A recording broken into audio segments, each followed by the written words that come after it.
Well, I'm delighted to be here with Shia LaBeouf today. And you and I met several months ago when you were up in my pastoral region working with the Capuchins to prepare for this extraordinary role you played of Padre Pio. Mm-hmm. So I ran into you up there one day. Mm-hmm. And I just saw you a few weeks ago when you were premiering the movie for some of the Capuchins. So Mm-hmm.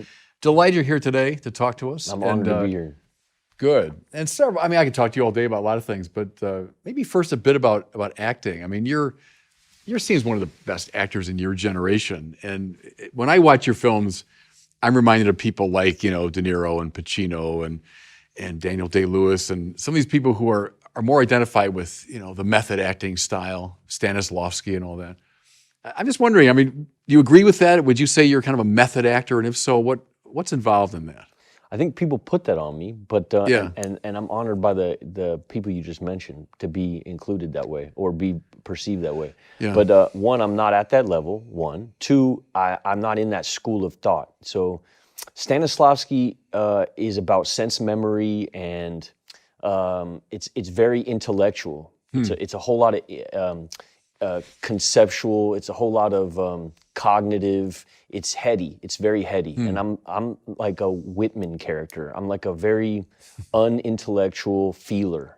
And so I don't identify with that school of thought, really. I don't really know what I do or where it comes from or how it happens. I know that I feel a whole lot. I got a big heart. I don't know if I'm a method guy. Yeah. And I think some of that stuff's ridiculous. So like kind of the staying in character, that's sort of the cliche. I like to be immersive. Yeah. I like all immersive experience, not just acting. It's probably why I like Catholicism as well. I like all immersion. I like I like adventure. And that requires like full immersion. So I would consider myself an immersive actor, but method acting has like a bad smell to it. Like too technical, too intellectual. And just kind of douchey, more... kind of like just like mean. Mean. Yeah. How's Sometimes I feel like there's people on film sets, like it gives some people an excuse to behave terribly.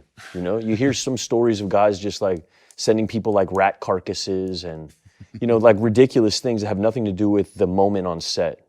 What's the famous Olivier story that he was with Dustin Hoffman, Yes. right? And Hoffman stayed up all night and to get totally into his character. And didn't Olivier say like, why don't you just try acting, my son? dear boy? It's a lot easier. Yeah. Well, yeah, and this is tricky because both of those actors are incredible. Who would you side with? Me personally, I appreciate Hoffman more, and maybe that's just because of my generation. But I don't think it's required to. First off, I now having played Pio, some of the penitence involved in method is interesting because then you're not acting. I hate acting. I hate acting because it feels like you can get it wrong.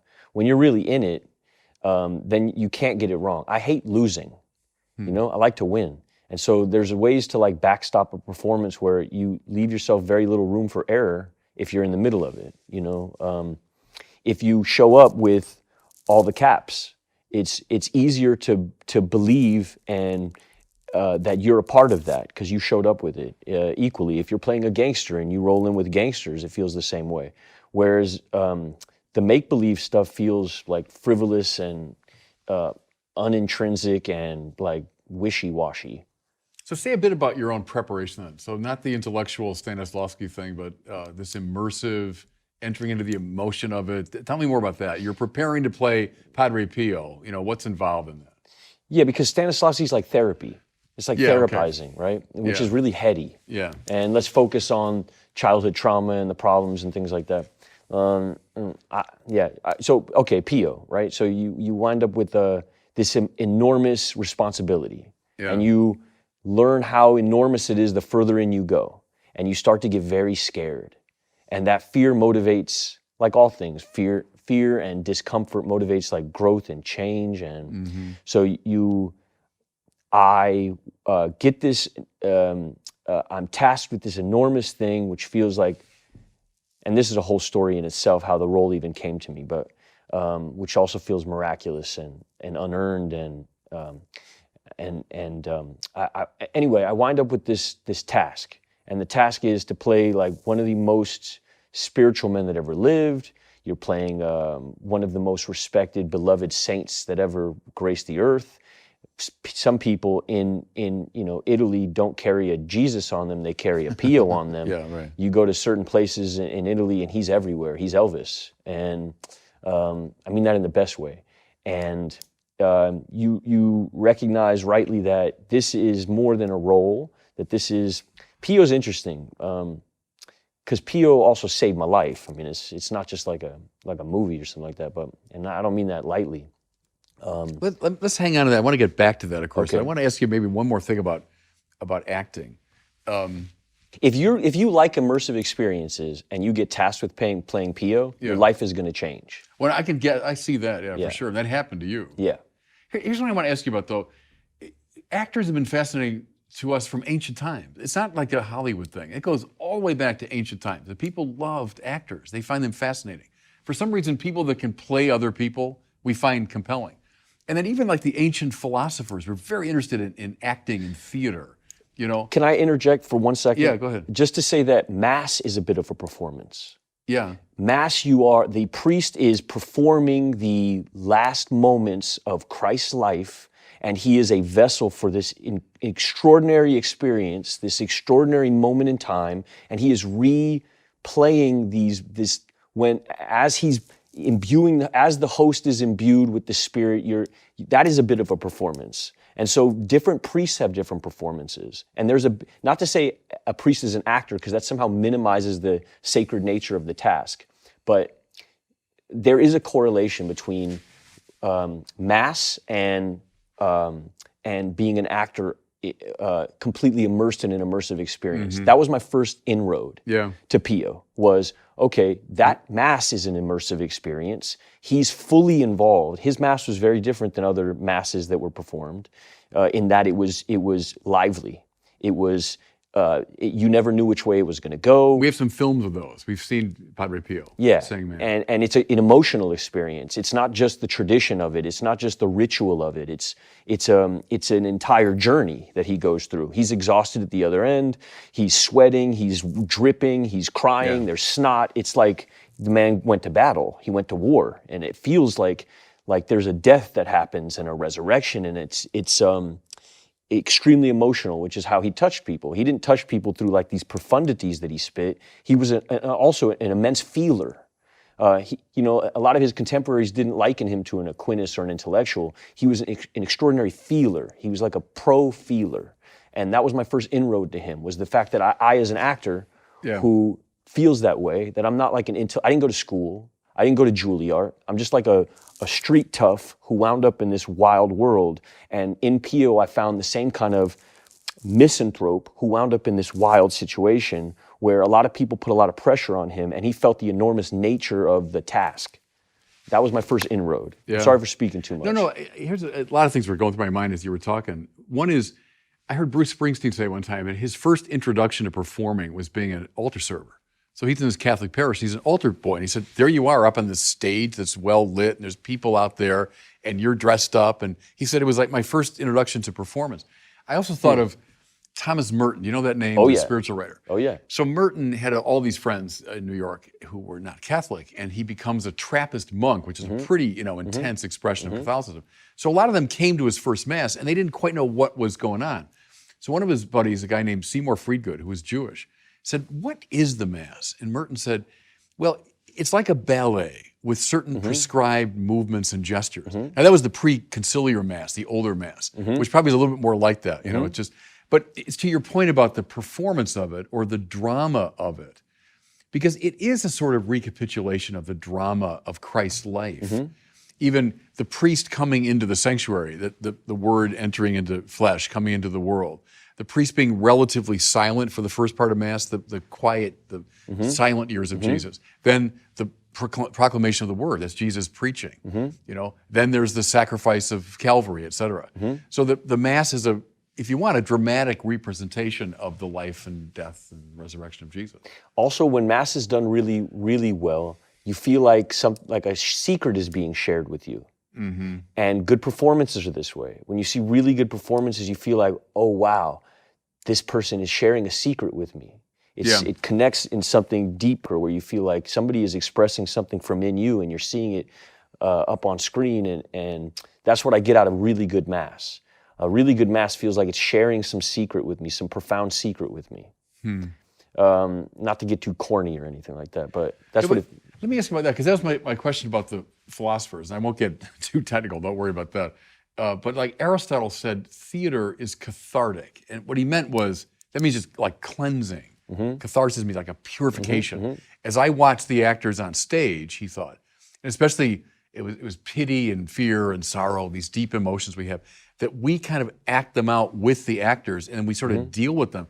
And we post-Freudian people get that too, of like deep emotions in us that might be suppressed, but they're coming out as we're watching a great film or a great play.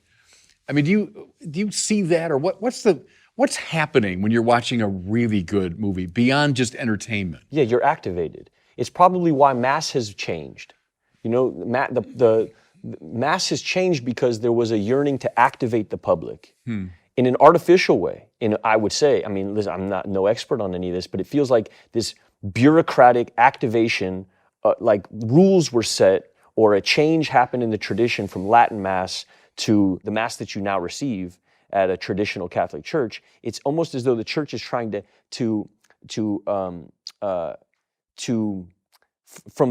almost from the office, activate the audience without putting the agency on the priest. We have full, conscious, active participation. That's which is where the line of singing and the Vatican back II. and forth comes Right. from, whereas old Latin Mass put all the agency on the priest to be fully activated, and that activation of the priest was supposed to activate the audience, to activate the laity. That all the agency was put on the priest. And so, and I don't want to get too far into this because then you get into controversy, but Latin Mass affects me deeply. How come? Because it feels like they're not selling me a car. And when I go to some Mass with the guitars and stuff, and I'm from, Santa Ynez, right? So that's where I was catechized. And there's a lot of guitar playing, and there's a lot of like what feels like they're trying to sell me on an idea. Yeah. Whereas what I feel when I went to Oakland and went to like, and by the way, there's a very incredible version of that as well that's super activating and very emotional that I've experienced up there with Father Bobby. There's also, and Father Peter, but there's also this something that happened, Christ the King in Oakland does a Latin Mass every day of the week. And it feels like it's not being done to sell me on anything. And it feels almost like I'm being let in on something very special. And the quiet, it activates something in me where it feels like I found something. It's a little bit like a band. When a band is pushed on you, it doesn't feel the same way as you finding it. When you find it, then you root for it. It feels like this special thing that you found, and you protect it, and you hold it, and it's yours. When somebody's selling me on something, it somehow takes it kills my aptitude for it and my suspension of disbelief and my yearnings to root for it. I get it. There's an immediate rebellion in me. Yeah. No, I get that. You're hitting different dimensions of it, because you might say the shadow side of the older form was it became too much of a theater performance and the audience is just kind of sitting there taking it in, where what all the liturgical reform people wanted, this is way back in the 40s and 50s, was this full, conscious, active participation. So that the congregation is not like just watching a show, but we're involved. You say the give and take and so on. But then the shadow side of the other approach, I think you're right in saying I can feel too put upon, like they're, as you say, trying to sell me something. Yes. And, so trying to find that organic rhythm. Because you don't want to be exclusive either. No, right. Which is what Latin Mass feels like sometimes. It feels like I have to know Latin to experience it. But however, I would also say that there's certain language where I don't need to know the words. Yeah. Which is what I feel when I watch Pio's Mass. Yeah. I know what's going on, and I feel it deeply. It almost feels more powerful than when I know every single word. It takes me out of the realm of the intellectual, and it puts me squarely in the realm of the feeling, and the beauty thing that you talk about. Do you know Joseph Campbell? Do you know that name? The Yes. comparative mythologist. And he was raised as a Catholic way back when, so in the old church, right? He said he thought the greatest problem was when we moved the Mass from the older form, and he said to make it more like a cooking demonstration. And what he meant was, well, here we are, everything's well lit. I'm this and this and that. And I get his point. It's kind of the point you're making, that if it becomes too obvious, too rationalized, hey everybody, look, here's what's going on, that it does take something away from the experience of Yeah. the mystique of it. Because part of the idea of using incense, which we do at the Catholic Mass, and we say, well, our prayer is going up to God. Yes, indeed. But part of the symbolism there is it blocks our vision. The smoke gets Yes. in the way. Yes. And in fact, it gets in your eyes even. Yes. Where people are coughing and I can't see. But that's appropriate around sacred things. If everything's wide open to view and under bright light, oh, there it is. Yeah. Well, that's by definition not the sacred in a way. Yeah. So, see, the challenge to me is trying to find a way to honor all these things we're talking about. And the liturgical wars going on are often people on both sides seeing good things in their approach. But it's trying to find the place where they can all find expression. Yeah. I think that's the Yeah, challenge. and I do. I mean, as a person who's involved in the arts, to deny some of the senses, it heightens some of the others. So, Yeah. so when Yeah, you yeah. put me in this rationalistic, Right. logical word, plot, it takes me out of the feeling realm. Yeah. Whereas Latin Mass puts me squarely in the feeling realm because I can't argue the word, because I don't know what the word means. Yeah. So I'm just left with this feeling that feels sacred and connected. And really what hindered I was never an atheist. I was always an agnostic, even when I was a Sam Harris, TED Talk, Christopher Hitchens guy, which is who I was before I fell in. I always had a belief, but I never had like a connection. Latin Mass gave me something where I felt connected, which took me out of belief into connection. Belief kept me, I had belief because that's the rational, logical. It's not logical or rational to be atheist. If you really go deep enough, you get to the Big Bang and then you're screwed again. You have to account for it somehow, which puts you in a belief situation. Right. But too much of that logic and too much of that rationale takes me out of feeling, which takes me out of connection. No, it's a good instinct because Catholicism, I think part of our genius is we never threw anything out, that we have kind of this all-encompassing thing. You want rationality, man, you got Thomas Aquinas, and he's more rational than anyone in the whole Western tradition. But then that same Thomas Aquinas, who could write in a highly, highly technical way, they say couldn't get through Mass without weeping copiously. Yeah. And so that's Catholicism, is that we've got the emotion, we've got the art, we've got the sensible, we've got the intellectual, and it's all there. We never threw anything away, And so, because people are in different places. When I was a young kid, I responded to Aquinas' arguments. They made a huge difference to me. Like, wow, that is really rationally compelling. Other people respond in very different ways. I responded differently at different stages of my life. When I got through that, and then other things opened up to me, So I love that we've got this house with all these doors that are open, and whatever door works for you, come on in. Well, Merton is really interesting because he's a poet, and he speaks really rationally, but his writings are, and he was an atheist. So if you walk in and you were me reading, Seven Story Mountain, he spoke to every part of me. He was a big deal for me.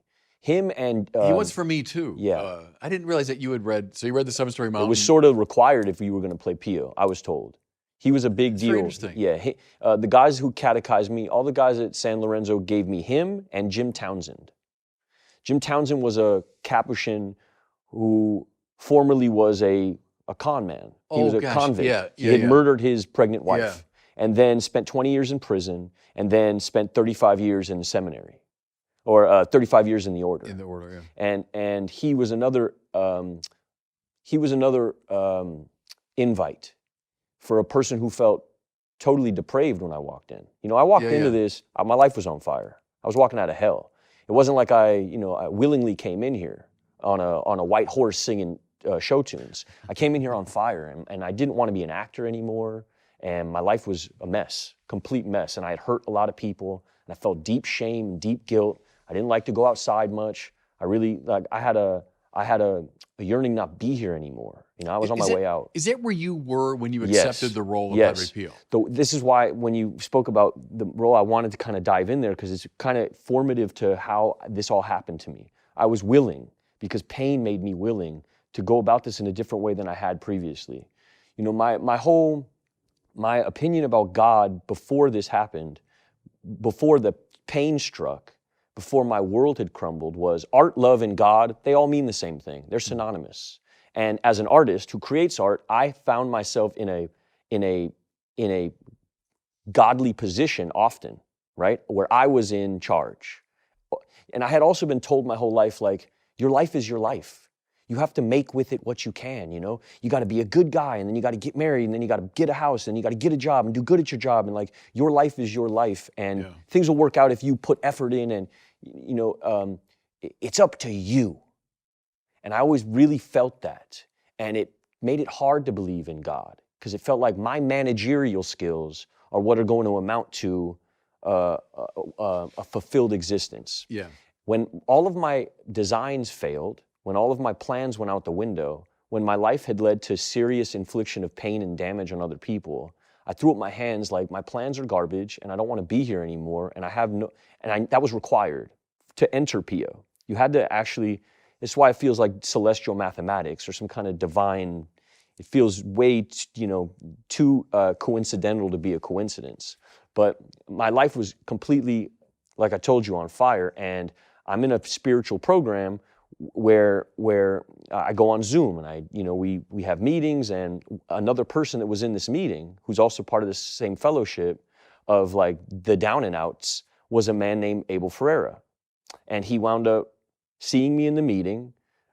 We shared sensibilities. We had heard each other share a few times. And then he wrote me in the chat box, "Do you know about Padre Pio?" And of course, I didn't know anything about Padre Pio. This is before the offer of the film. It's just, okay. This had been gestating on his side for years, because his grandfather comes from the same region in Pietrelcina, and he has a connection to Pio in many different ways. He's not a Catholic, he's a Buddhist, which I always had trouble with as a person who was always self, and now, I'm not going to get into that conversation, but me and him have wrestled over this many times. And I thought, okay, well, what is this Padre Pio thing? And this is early days in my what now looks like a salvific journey from my side. I was still egotistical en max. I was still grasping at straws. How do I hold on to what I've lost? How do I build a career again? And so when this director who I respected, I had known he made movies that I really loved. Bad Lieutenant for me is one of the greatest performances ever made, and I know he's an actor's director, and the fact that there was this director reaching out to me, because at this point I'm nuclear. Nobody wants to talk to me, including my mother. The manager's not calling, the agent's not calling. I'm not connected to the business anymore.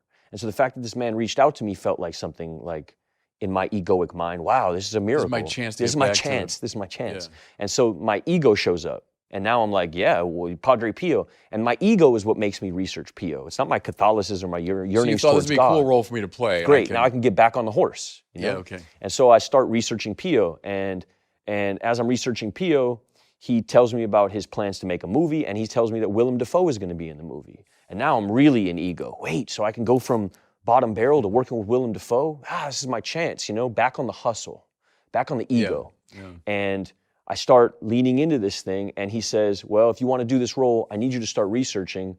Go up and find I need you to go find a seminary, a Catholic that's when seminary. You made your way up to San Lorenzo. So the closest seminary to me, living in Pasadena, was San Lorenzo. So I drive up there, and I park my truck, and I start living in the parking lot. And I'm immersing myself in this world, and I'm sending videos back to Willem and Abel, who at the time were, working on the script, and I'm falling into a group of men that met me in San Lorenzo, namely a guy named Brother Jude, who starts talking to me about the gospel. And he says, well, if you're going to play Pio, you need to read the gospel. And so I'd never read the gospel, and he's reading Matthew to me. So you'd never read the Gospel of Matthew straight through? Yeah, okay. I've read all Sam Harris. I've watched all the TED Talks. And was really good at attacking Catholicism because it made me feel superior. It made me feel kind of agnostic / atheist at the time. Yes, I'd like to argue because it made me feel like I was in power. Right. Yeah. I'd like to be contrarian. Yeah. I like to sit with a bishop and then put you on your heels because that would make me feel powerful. Right. Which I find most secular people enjoy, the control of it. Yeah. Because so much of life is uncontrollable. To feel in control feels good. So I was that guy. I come up with these arguments. My mother had a spirituality that was sort of undefined. She was Jewish, right? Your mother? Yeah, but like hippie Jewish, not like traditional Jewish according to the Testament. My mother had never read the Old Testament. Okay. She was Jewish in culture. She liked the art. She liked being a part of it. She liked the rabbis and the charisma, but she wasn't a practicing Jew in that she wore tefillin and read the Old Testament. And I had never been given any of this information. I've been bar mitzvahed phonetically. I read the Hebrew phonetically. Okay. So it felt like a show. Yeah. It felt like a hustle. You didn't know what you were saying. I didn't know what I was saying. Okay. And in that way, it felt, and it wasn't emotional. It felt like I was doing it for my grandmother, who at that time was on her last leg, and I was told I needed to get bar mitzvah for my grandmother. And you were like 13 at the time? At the 13, age, yeah. and I read it phonetically, and my grandmother's happy, and they put me on a chair, and that's my spirituality for a long time. And it felt fake, because I never invested, I had never felt any real suffering in my life, so I didn't have any willingness to have any belief, so I had no faith. Okay, so that's the... So now you're up at San Lorenzo, and you're given the Gospel of Matthew. I'm reading You're reading Matthew. it for the first time. I read it for the first time, and things start to strike me, Like what? like John the Baptist. Yeah, okay. Like the story of John the Baptist, being a reformed hedonist, being this man who's wearing like this who was sort of like, scraggly, and like he kind of felt like a old Western character from some kind of like I don't know, like he felt like a cowboy. Eating locust and wearing He felt like kind of rustic and strong and masculine. And my opinion of Christ at this point felt almost like I was reading about a Buddhist, like this very soft, fragile, all loving, all listening, but no ferocity, no romance. Then you hadn't read the Gospel. I hadn't read the Gospel at that point. I just had this art that I had seen of like this very soft, more feminized Jesus. Yes. And so I hadn't had this idea of like the Old Testament Christ on a horse, cape dipped in blood, sword. I had none of that was in my lexicon of knowledge. So all I knew about was this very soft, meek Jesus, which didn't fit into my idea of what masculinity would be. I come from my dad was a Mongol biker, it's like it wasn't appealing to me. And then I read about John the Baptist, and it became quite appealing. The grizzle. Yeah, right. And then you get further into the gospel, and you start getting into like elements of this like redemptive. It felt like I started reading about a route. I started like reading a map, towards something that felt like let go. That's really what I got out of the Gospels. If I could wrap it up in 2 words, it was let go. And at that time when I was reading it, I was holding on so tight to a life that I was slipping away through my hands, to 35 years of management, that the Gospel gave me this invite to just let go. What never was appealing to me about Buddhism was this idea, like, if I'm in a boat and the boat is sinking and I don't know how to swim, Buddhism is a book that tells you, and read this and learn how to swim better. And at the time in my life, like, I didn't want to swim anymore. I had a gun on the table. I was out of here. I didn't want to be alive anymore when all of this happened, okay? Shame like I had never experienced before. Kind of shame, you forget how to breathe. You don't know where to go. You can't go outside to get like a taco. Like, you don't want to go anywhere. And that's where you are when you're up there reading the Gospel and thinking about the playing tide repeal. You're in that state. Yes, but I'm also in this this deep desire to like hold on. Yeah. And so I read the Gospel with this man, Jude, and I keep hearing like in many different variations of it. I'm not going to explain the whole Gospel here, nor do I need to. It's you. But I keep hearing let go. Mm-hmm. And to a person who's been gripping so tight for so long, it feels like, it just feels like, it just feels like the right move to let go, like complete surrender for real. And it stops being this like prep of a movie, and it starts being something that feels beyond all that. And I stop sending videos. Like at a certain point with Jude, I just like really fall in. And then I meet these women, Sister Lucia of the Sacred Heart Sisters, who starts really like catechizing me in a very real way, in a very like, let's go through it, let's talk about it paragraph by paragraph. And what happened was, there also happened to be like a meeting at the church for this other spiritual program that I'm in, right next door to Sister Lucia's. So I'd wake up in the morning, 9 a.m., I'd go to my meeting, and then 10 a.m. I'd be with Sister Lucia, and then 11 a.m. I'd be with Brother Jude, and then 12 I'd be with Father James, who's now in Berlin. But Father James was like this. Father James felt like an old sheriff. Right. I don't know if you met Father James. Sure, yeah. He's like a grandfather. Right. His hand is enormous. Yeah. He made me feel safe. He would just put his hand on my shoulder sometimes, and he wouldn't say much to me. He wasn't, but he was also like this Archie Bunker character, where like his love felt like you had like you were pulling it out of him. Yeah. But he's always around. And I started falling into this group, and I'm living there. So I'm taking showers in there, and I'm eating with them, and we're hanging out. And they're drawing you into the Christian, the Catholic thing. They're kind Yeah. of drawing you into the gospel, into a certain way But of more life. than that, it's not even like they're drawing me into like laughter. They're like sharing jokes with me. It's like we're just like hanging out. And at this time, I had no friends in my life. You know, What did Jesus do with people when he first met them, typically? He'd eat and drink with them. You know, so you think of Jesus, well, he's giving the Sermon on the Mount. Well, yes, he does. But the typical move of Jesus was, well, let's get around the table and we'll talk. Yeah. And he's talking to prostitutes and sinners and tax collectors, and you know, so that move of theirs, to kind of draw you in. Yeah. Draw you into their life. Yeah, and I'm eating their ice cream, Yeah. and I'm eating them out of house and home, and I'm filling the tacos back up. But like, I'm really like, they're not asking nothing of me. They're not asking me to sign nothing. They're not asking me to do nothing or take pictures. I'm just like sitting around, and I'm petting their cats, and I'm hanging out, you know? Yeah, right.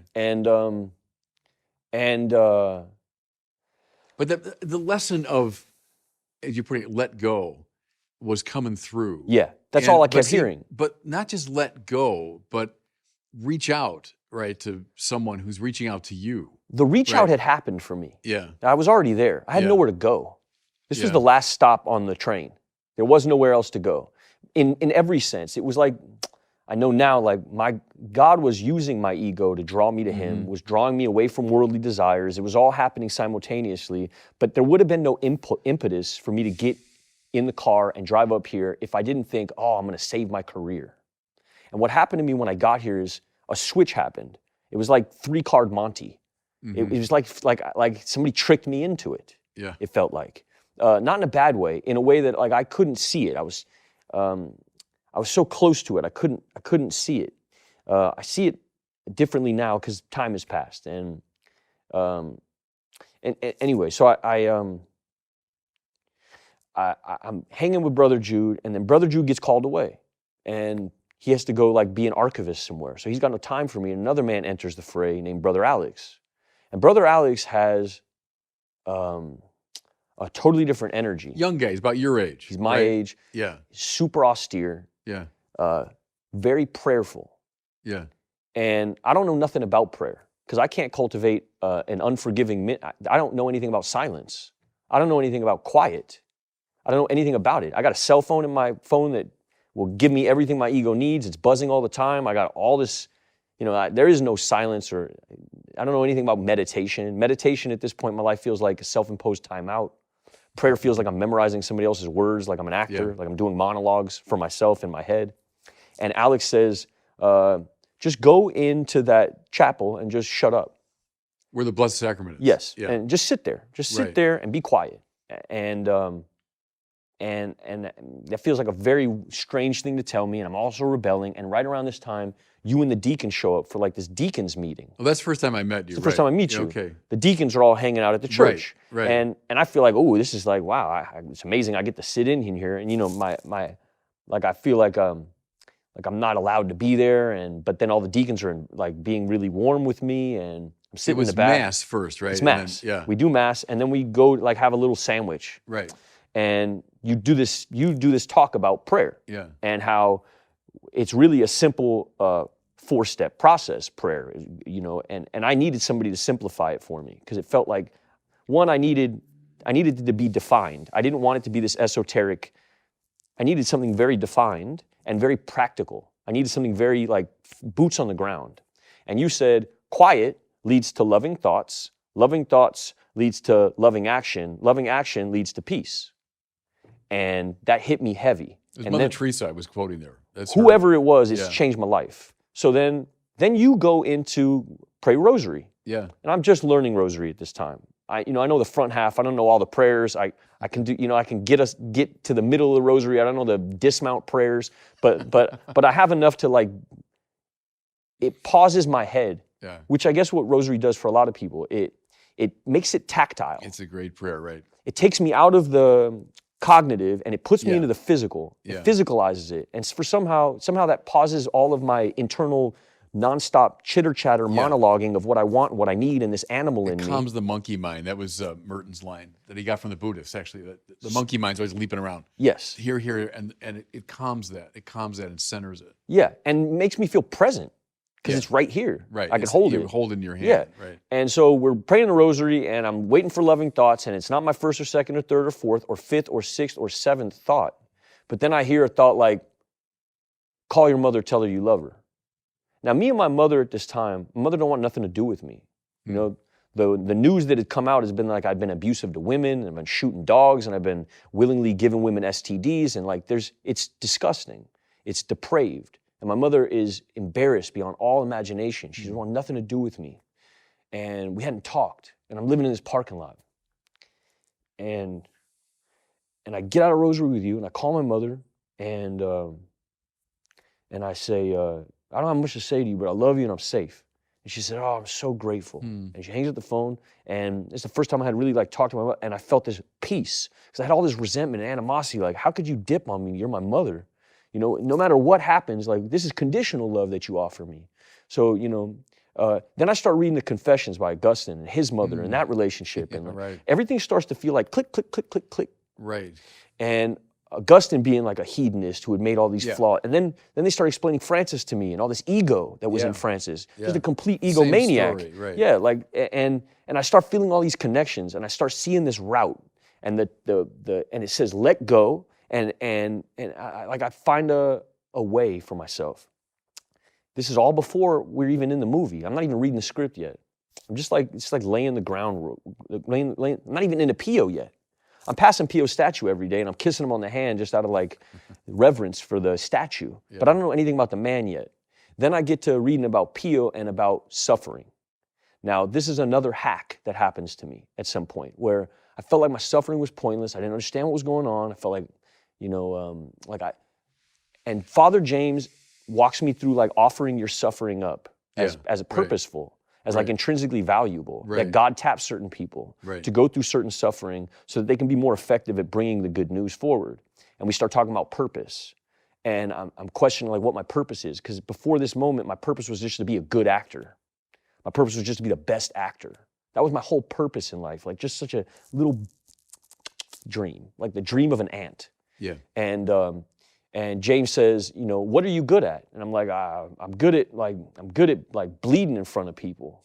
He's like, what are you talking about? I was like, well, that's what I do. You know, I sort of just throw myself at walls. They film me. People tell me it's good. That's all I know how to do. He's like, okay, so you're good at suffering. How are you going to help other people with that? I was like, I guess I'll make movies and stuff. And he's like, yeah, but what else? And we start getting deep off into this conversation and what the arithmetic of purpose is. And James says, you find out what you're good at first. You find out how you can help other people with that, and that is your purpose. Yeah. And that's the leapfrog. Right. I mean, there's so many spiritual principles that you're talking about. And what's cool to me is you were learning them not abstractly, not from a book. You were living through them, and you had some good people guiding you. But, you know, one of them is the whole attachment, detachment thing, which every spiritual master talks about. I mean, ancient, medieval, modern, every master, is you got to hunger for God. We all do. Which is infinite hunger. It's what everybody wants. Sam Harris wants it, trust me. But we hook it on to something in this world. So we say it's wealth, it's power, it's pleasure, it's my career, it's whatever it is. It's going to make me happy. And of course it can't, because the desire is infinite. So it can't be filled up by anything. Yeah, there's no ceiling. Right. So you keep throwing things in, more and more and more and more. And of course it doesn't work. And that's how we get addicted, which is, I think, why attachment in the classical spiritual masters is very much like addiction today, that we know a lot about, that we get addicted to these things. And you know, you're addicted to sex or to booze or to drugs or to success or to my own ego, all that stuff, you know. So you would wander down that path. I was wearing the success mask for 30 years. But see, it's like the, did you ever see this thing? It was Jim Carrey. It was a really funny little routine he did. It was at the Golden Globes, and he gets up and he said, this is not just Jim Carrey speaking to you, this is 2-time Golden Globe winner Jim Carrey. And then he said, what I dream about at night is that someday I will be 3-time Golden Globe winner, and then the quest will be over. And they all laugh, but it was perfect. It was a perfect little parody of that problem, you know? So you're in there, and I'm thinking of Chesterton, you know, G.K. Chesterton. Have you read him at all? He has that wonderful line from one of his Father Brown stories, you know, these detective stories. And that God will let us drift to the end of the world, but then by a twitch upon the thread, will call us back, you know? And so you're talking about having wandered a long way, but then this twitch on the thread came, and it was this whole weird Padre Pio movie. And then these people Yeah. whom I know, everyone you talk about, I know these guys very well. And strangely, they weren't trying to get something out of you. I mean, No. you had nothing to really offer them. Nothing to offer them. But they were just there to say, okay, we're going to draw you into our world here just by our friendship and laughter. Then we're going to draw you a little If they didn't do it for fun and for free, I'd have never heard anything they said. I wouldn't have heard word one. Right. Because I would have ripped them apart because, this is a transaction and you're doing it because of this and that and this and that.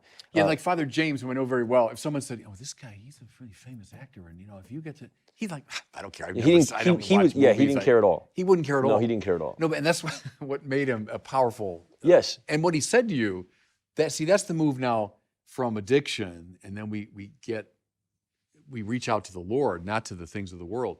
But then the next move is always mission. So he's like, okay, why did he call you back with a twitch upon the thread? Yeah. Why? So that now he can send you out on mission. Yeah. So that's James saying to you, okay, what are you good at? Well, how can you use it? Yes.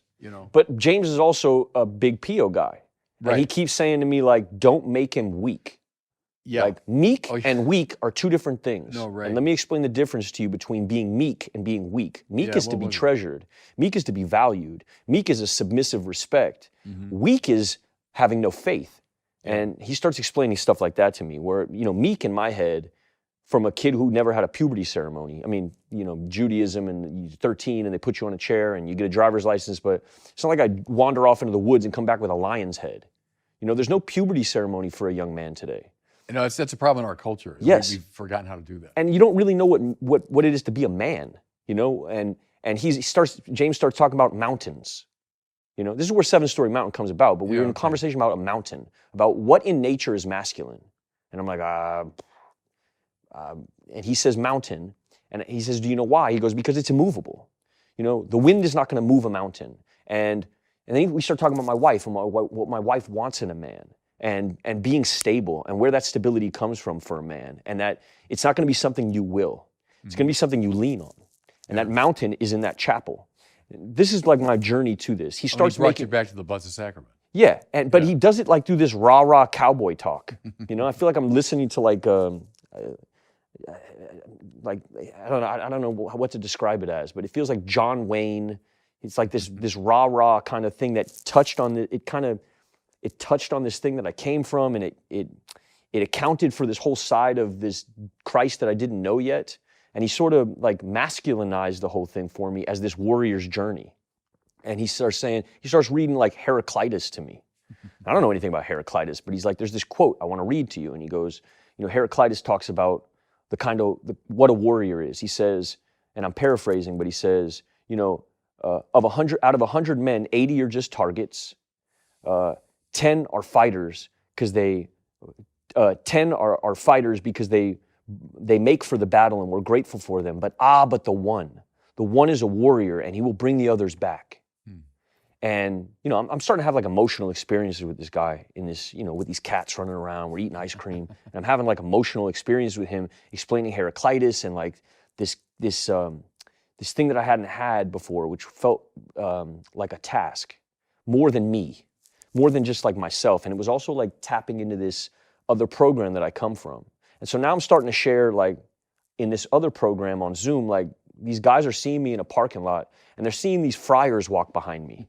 What is going on? And they're desperate for God over here as well. That whole thing is about finding a higher power.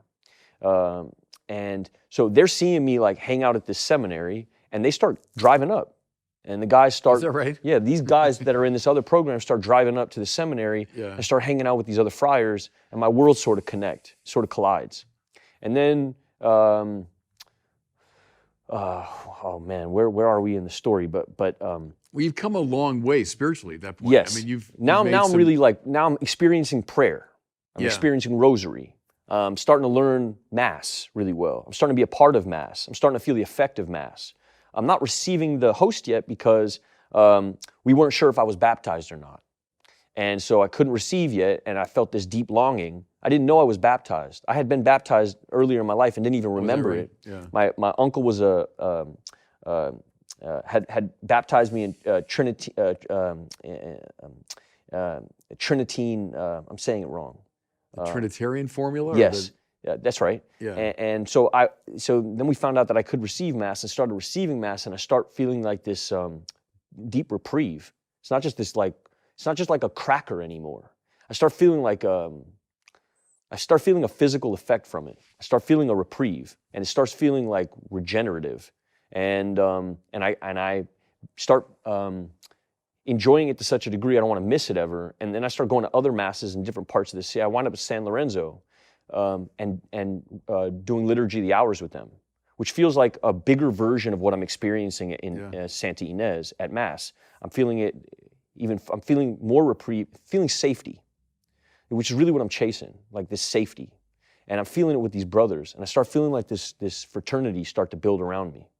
And then I start telling Abel, like, I got to bring all of these guys with me. And he's like, well, we can't do that. Pick one.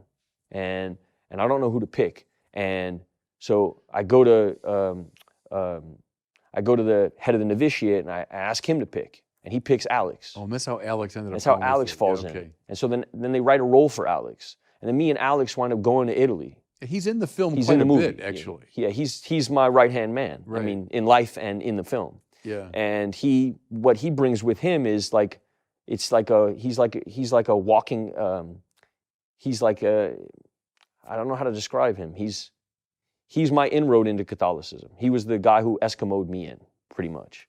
And continues to be the guy who I can text him about anything, you know? And he's also a really good mediator between me and my director. Because I'm not an expert in Catholicism, but I have one with me who's really good at being diplomatic with two creatives. He doesn't have this like energy. He has he's like water. I don't know how to describe it, but he's very diplomatic. And so, I mean, by this time, you moved a long way from being on fire in that negative sense. When you said you were really I'm not feeling that anymore. Yeah. Now I'm feeling like quite driven. And I'm trying to let's name some of the moments. It was the way these guys included you in their community is one thing. It's reading the gospel. Yes. You started reading things like the Seven-Story Mountain. Yes. You're spending time in front of the Blessed Sacrament, right? Jim Townsend, Brother Jim Townsend also gave me permission as a sinner to feel like, well, I hadn't sinned like that, and he was a Capuchin, so it made me feel like, okay, well, me too. Like, I'm involved in this conversation. Yeah. It was seeing other people who had sinned beyond anything I could even conceptualize, also being found in Christ, that made me feel like, okay, well, that gives me hope. Yeah. And James said, hope is HOPE, hearing other people's experiences. And it's the truth for me. I started hearing experiences of other like depraved people who had found their way in this, and it made me feel like I had permission. Classic form in the spiritual tradition, going back to people like Augustine, you know. Augustine, he was lost. It's the same thing. I mean, he reached a point in his life. What he was obsessed with was fame. I mean, in a way, like you, he wanted a great career. Yep. He was this rhetorician. He wanted to be the speechwriter for the emperor, which indeed he became. And then that famous story, remember in the Confessions when he's going to accompany the emperor as he's going to recite one of Augustine's own speeches, and it's the high point of his life. And they run into this poor drunken guy in the street, he's carrying on. And Augustine looks at him with disgust, and then he realizes, I mean, tomorrow he'll be sober, but I'm still going to be completely drunk on ambition. Yeah. And it led him down that same sort of hellish path until it was Ambrose. See, Ambrose for him was sort of like Father James or Brother Alex for you. There was this great bishop in Milan, and it was his preaching. And here Augustine went to hear him because he heard his rhetoric was impressive. I'm going to hear this guy. He's a great user of the Latin language. But as he listened to him, he's also preaching the spiritual life, right?